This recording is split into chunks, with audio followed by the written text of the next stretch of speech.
కమరం గారు నాకు ఇంకా పెళ్లి కాలేదు. 2-3 రోజుల నుండి నాకు అంగం స్తంభించడం లేదు. నేను 3 సంవత్సరాల నుండి రోజుకి 1 లేదా 2 సార్లు హస్తప్రయోగం చేసేవాణ్ణి. ఇటీవల 6 నెలల నుండి 4-5 సార్లు చేస్తున్నాను. ఇలా అతిగా హస్తప్రయోగం చేయడం వల్ల నాలో శృంగారంలో బలహీనత వచ్చిందా? నాకు చాలా భయంగా ఉంది.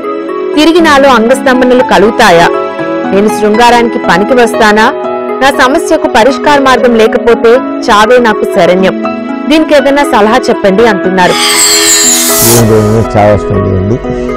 చెప్పుకున్నాం, ఇంతకుముందు మనం చెప్పుకున్నాం, మగపాళ్ళల్లో 18% ఫుల్గా టెస్టోస్టెరాన్ హార్మోన్ ఉంటుంది. ఆ టైంలో మంచి స్ట్రెంగ్త్ ఉంటుంది, స్టామినా ఉంటుంది. దానివల్ల రోజుకి 5 సార్లు 6 సార్లు 10 సార్లు హస్బెండ్ చేస్తారు. కొంత 24 అలా 22-24 వేలు తిరగల ఆ స్పీడ్ తగ్గుతుంది. ఆ స్పీడ్ తగ్గే వల్ల వాళ్ళ చేయడం తగ్గుతుంది, అస్తమయం తగ్గుతుంది. అంటే అస్తమయం చేయడం వల్ల వీకరెంట్ ఉండదు, అది ఎప్పుడు జరగదు. కానీ మొట్టంలో ఒక రకమైన చెయ్యాలి, ఏదో కావాలి, సెక్స్ దాన్ని ఎంజాయ్ చేయాలి ఫీల్తో అస్తమయం చేసేసి ఆ థ్రిల్ ఉంటారు. ఒకసారి థ్రిల్ అలవాటు అయిపోయి స్లోగా దాని నుంచి తగ్గుతుంటారు. ఇంకొన్ని హార్మోన్ ప్రభావం మనిషి స్టెబిలైజ్ అయిపోతుంది.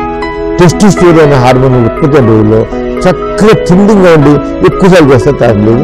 కానీ పెళ్లికి పూర్తి అనేది చావే సరైన అన్న మీనింగ్ వస్తుంది. చావేం కాదు. అస్తమయం చేయడం వీటికి నష్టం లేదు, ఏ భయపడాల్సిన లేదు. శుభ్రంగా పెళ్లి చేసుకోవచ్చు. చక్కగా అందరు దాదాపు మగవాళ్ళందరూ కూడా ఆయన చెప్పే స్టేజ్లో ఉంటారు. మొట్టమొదటి చాలా స్పీడ్ ఉంటారు, ఎక్కువసారి అస్తమయం చేస్తారు, అన్ని చేస్తారు. కానీ తర్వాత తగ్గుతూ ఉండొచ్చు, అందరికీ తగ్గుతుంది. అంటే దానికి ఈరోజు స్పెషల్ ఏం కాదు, ఈరోజు చావనవసరం.